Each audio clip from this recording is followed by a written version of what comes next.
intensity inside the MOA Arena continues to escalate. Fourth and final quarter of action, salpukang Petron at Sanmic dito sa Game 1 ng ating PLDT Telpad Governor's Cup Finals. Magumar John, Jason Webb, Erica Padilla, ang tatlo dito as Mark Baroga came out with a huge block on Junmar Fajardo and he's almost scores. Sabi sa kanya ni Junmar, sobra ka na ha. Nasupalpal mo na ako. Susutan mo pa ako. Lassiter gets it over to Miranda. He lines up a three. Short. All board para kay Denok. Kasama nga nila. Ito si Fajardo, Millsap, and Lutz. Para naman si Sanmic. Nabanggit na natin si Baroka. Andiyan dyan. Itong si Malyari, Simon, Rivas, and De Ocampo as Malyari is called for steps. Can't give away these turnovers. But look at Mark Baroka able to block Junmar Fajardo. Minions all over the world loving that piece of action. Hindi man qualified na minion itong si Baroka. Pagka 16 yung kalaban mo, pwede na yun. Lutz on the move. Opportunity here for Petron. They have that lineup where you think that they have lots of advantages. Lalo na, wala si Blake sa kabila. Junmar nang gigigil. Dalawa kumuyog. He loses that dribble. Picked up now by PJ Simon. Gotta say that Yancy De Ocampo has done a good enough job on Fajardo. Simon to Rivas. Sanmic looking to settle this one down. They go to Yancy from the elbow. De Ocampo, no. Millsap taps it to Lutz. Now Millsap receives it. Lutz lines it up. Punches and throws! Three-pointer na yan. Hatid sa atin ng PLDT Telpad. 3-point shots of Petron. There haven't been that many. Only 4 so far, but it has come in very opportune times. That is just the first basket of the game para dito kay Chris Lutz. Let's see if he starts to heat up. Simon couldn't go by Lassiter. Yancy against Fajardo. De Ocampo fading away. That is a play that has limited success, especially when Yancy gets it at that high post. Millsap stopping pop. Punches and throws. Long tulang daw, pero still good enough for a 5-0 run para sa Petron, forcing Coach Tim Cohn into this timeout. 64-61 ang nasa ating talaan. Full timeout requested by the Mix.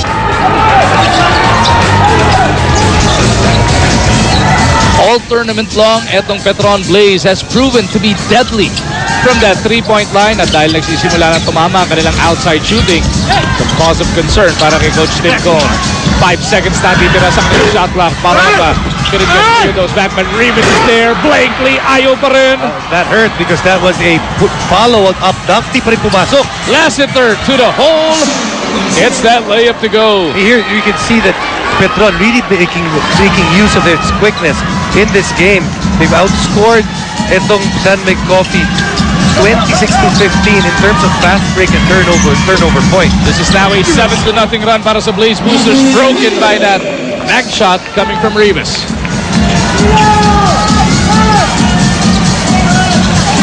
Cabagnot loses his footing. He's in trouble. Sues for time. A little shaken up here. Is it going to be a 30 or a full? Full timeout as Alex is slow to get up. Ball as that stonewall defense of Sanmic Coffee has shown up once again here in Game 1. Umar John kasama si Jason Webb together with Erica Padilla. Nakatutok sa patuloy nating coverage netong PLDT Telpad Governor's Cup Finals. PJ Simon ang tatanggap. Haven't seen James Yap in quite a while. Third quarter nung iniupo si James Yap, still scoreless in this contest. Big block by Cabagnot right in front of Baroka. Alam mo si Alex nanggigigil dito kay Baroka kanina pa. Lutz for a three. Punches it through. Three-pointer atin sa atin ng PLDT Telpad. Gotta go out on Chris Lutz. He just made a three-pointer and miscommunication. Failure on defense on the part of Sanmic Coffee. Balik sa anim ang abante ng Blaze Boosters. TJ with a 14-footer. The one-hander is good. Peter Jun Simon already with 13 points, and he's played really well for his team. Reason probably why we haven't seen much of James Yap. Cabagnot looking for Lutz. Millsap with that pick. Lutz jumps it over. Alex on that baseline. Pinagpag itong si Baroka. They go to Lassiter. No, pero rebound. Napulot na lang ni Millsap. Petron has a fresh shot clock. Lutz rifles it to the left side. Eto na si Millsap on the run. June Morris there for the stick back. June Mar for Harlan. That's his 7th rebound and also 10 points for him. Good enough for a 6-point lead na naman para dito sa Petron. You can see that he's actually more comfortable pag si Rivas bumabantay sa kanya. He knows that he's much stronger than him. Can really bump him and get better paint position. Baroka in trouble. His pass caught by Simon. PJ naipit ng Huersa. Di makakuha. Pingris underneath. Pingris carving out some space. The reverse is good. Patience. And it also helps to have that much strength. This is just game number 1 of a race to 4. Pero syempre, ang importansya nito, pag ikaw nakakuha, you force the adjustment dun sa matatalo.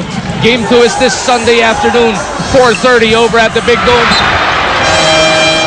Pinabasahan ka ba, Jason? Kasali ka pa ba? Pero retirado ka na? You know, that's another turnover despite, the ball going in our direction, Magu. That's another turnover which has been a big problem para dito sa San Coffee. That's 16 turnovers which have led to 16 turnover points. Lassiter puts it up. Make that 19 turnover points. 3-pointer at sa atin ng PLDT Tapan. Ito yung mahirap pag dito sa Petron. When they're not running and they get into their half-court set and they have so many good 3-point shooters that they're so difficult to defend. Best in 3-point shooting percentage, most 3-points made in the league. Ibabawi ni PJ. Fajardo gets that board. Petron once again. Merong sagot do sa naging rally ng San Coffee as Millsap gets that basket. May kasama pang foul. You're in this moment in this game where you look at the players and it seemingly, look at Elijah Millsap, he looks much fresher than the guys of San Coffee. They seem to have a better bounce to their step at the moment. And it's not just in this game, you've been mentioning it, Jason. Petron has done this all tournament long as we thank the all-new dual-core PLDT Telpad, the world's first landline and tablet in one that lets you do more. Baroka doing more para dito sa San Mig. Again, good pressure release there by San Coffee, by a big man coming out, getting the release of the pressure, and good cut on the part of Mark Baroka. Just when they needed it most, that was a 10-point deficit sliced to 8 by Baroka. Mark Pinger is a very good defender, but it seems that he struggled with the quickness of Elijah Millsap, especially coming from the outside and when he starts attacking him very quickly. Millsap is at the line once again, looking to put up another double-digit spread as we take a look at this Photon Tornado Drive brought to you by Photon. Empower your business. Yun yung thundering jam kanina. Dito kay Blakely. As Millsap goes 2 for 2, or no, splits his charities.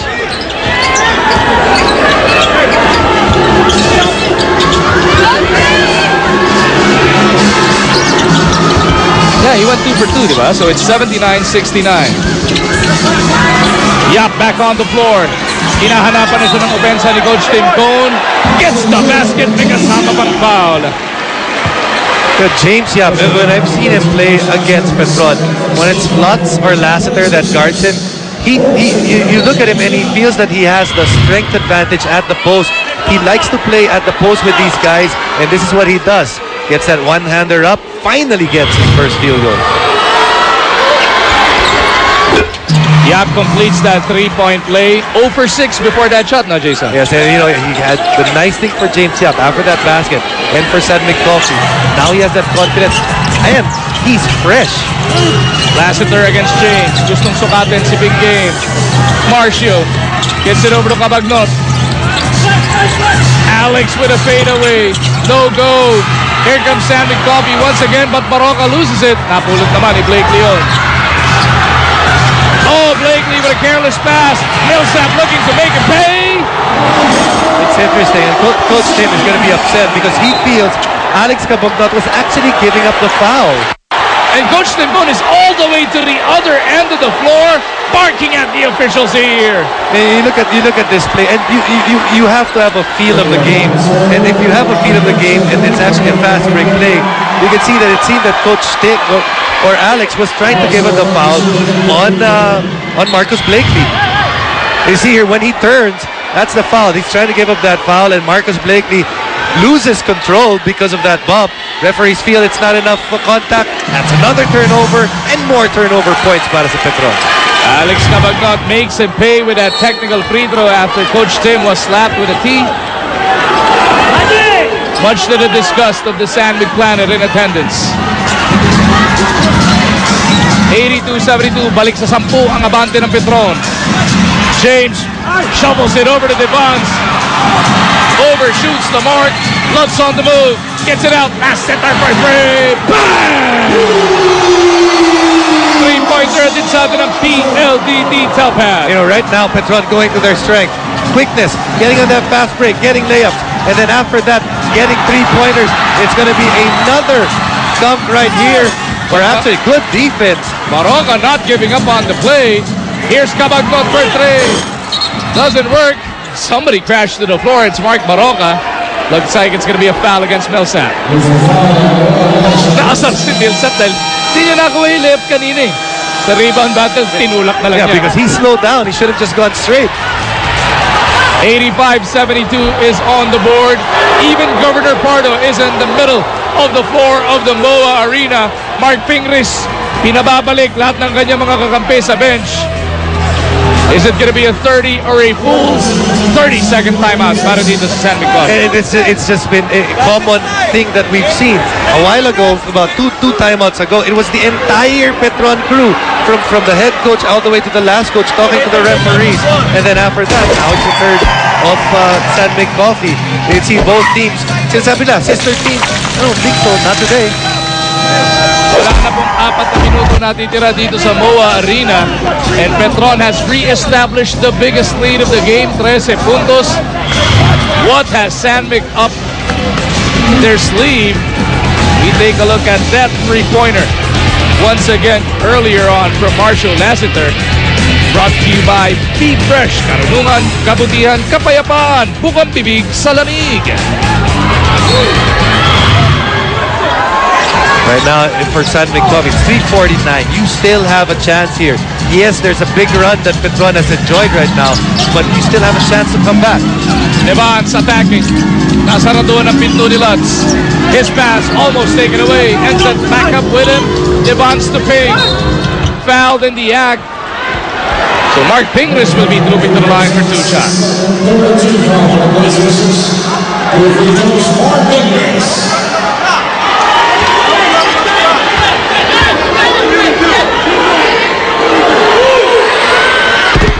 Pingris rattles home the first all-important points needed here by San Miguel Coffee if they want to salvage or have a shot at salvaging game number 1. Ping brings him to within 11. Now Sandvik is looking for the stop. Time on the side of the Blaze Boosters. Millsap dancing with Blakely. Iikot nila papunta kay Lutz. Fajardo asking for it. Lutz still with the leather. Down the gut of the defense and then fading away, getting the bounce. That's a big shot because, you know, San Miguel Coffee really trying to clamp down defensively. A tough shot made by Chris Lutz. Balik sa 13 ang abante rito ng Petron. Yap tatanggap. They go to Devons. Back to Yap. He pulls up for a 3. Fouled in the act. Tatlong free throw parating para kay big game James Yap.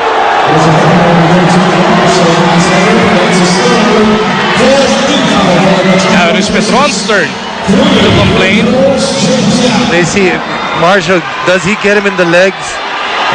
James does sell it. And the thing is, for the referees, it's tough because they allowed the coaches and the players to complain early. Once they start complaining, hindi natitigil yan. We saw kanina, Coach Furbs, he was running into the court. Everyone seemed to have a shot at the referee today. Kaya pinakamahirap na trabaho sa buong mundo. Hindi pa yung atin, hindi pa yung sa player, hindi pa kahit anong trabaho. Yung referee, dahil wala ka talagang panalo. As we take a look at the Sistema Tooth and Gum Care Rookie of the Game, si Junmar Fajardo po yan, ang ating Sistema Tooth and Gum Rookie of the Game. Ready for the big league with Sistema Tooth and Gum Care. Get ready for life. 87-77. Gotta think for San Mig Coffee, all these possessions must stops for them. Lutz looking for Fajardo. Lutz once again will attack. Now drops it off. Junmar up and under. Finger roller good. Gotta love the patience of that rookie. Diba, hindi siya nagmadali. Eventually, because of his patience, got an easy layup. Kaya nga siya ang ating Sistema Rookie of the Game.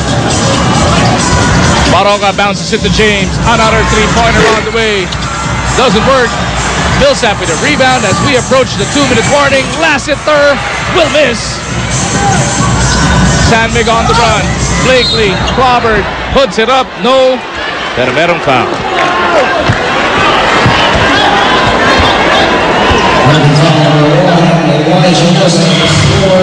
Millsap whistles for his fourth. Inabot pa sa mukha doon si Junmar. You know, all that work trying to get position in the post, did not get it originally. But then when he finally touched the basketball, walang gigil, hindi siya nagmadali. That's why a lot of people are thinking that man right there, that blonde man right there, big future Philippine basketball. That golden Kraken. The blonde Kraken, ang dami na naging ibang variation ng Kraken. Dahil sa buhok na ito ni Junmar. As these last 2 minutes, time to power up with Cobra Energy Drink. Lakas ng Pinas. Karagnog. Bang! Magu, just too many three-point shots for Petron in the fourth quarter. They have 4 in the fourth. They only had 3 in the first 3 quarters. Three-pointers na hatid sa atin ng PLDT. Delpad, James Yap gets 2 of those right back, but it is still an 11-point lead. And a huge quarter para dito sa Petron. Right now, they've scored 33 points. After they scored 23 in the first, limited to 18 and 18 in the second and third. Lutz once again. Three-pointers ng Petron. Umuulan na dito sa MOA Arena. Brought to you pa rin by PLDT Telpad. And that, you know what it is? They're open three-point shots though. And it's coming out of nice driving kicks, just getting into the corner. A lot of corner threes. First on the right corner, that's Alex Gabagnot. There's a late contest, not good enough. You swing it over to the other corner, just as good. This one from Chris Lutz. Mark Baroka at the line for 2 shots. Trying to hope against hope here para dito sa San Mig Coffee. He misses though on that first free throw. 14 ang kailangan nilang bunuin dito. As looks, Coach Tim Cohn is sending in his gunners. Alacuña now on the floor. Blakely pinagpahinga na as well as James Yap. It's going to be a long series for San Mig Coffee. And these guys, Blakely, Mark Fingers, the rest of these guys, they're going to play massive minutes.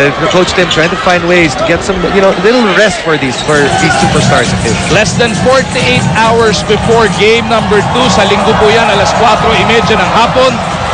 Petron is just now wasting away the time as they are poised to draw first blood. And there's going to be just lots of, there's going to be adjustments on the side of San Mig Coffee. And the thing is, not many teams have figured out Petron.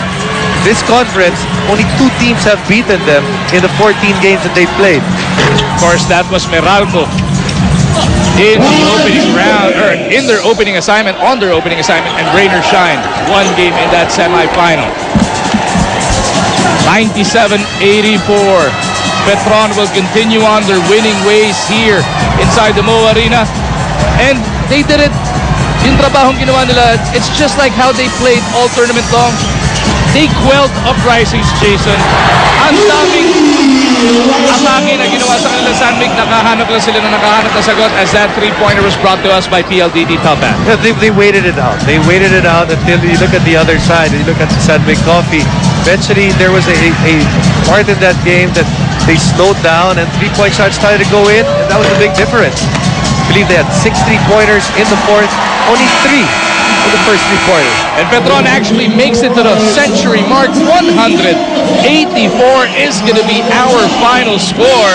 Petron winning in a huge way. They pull away late here in the fourth. We mentioned it at the start of this game, or at the start of the telecast. If Petron is going to score a big number, in this case, at the century mark, they're a team that's going to be pretty difficult to beat, especially for San Mig Coffee that really relies on their defense.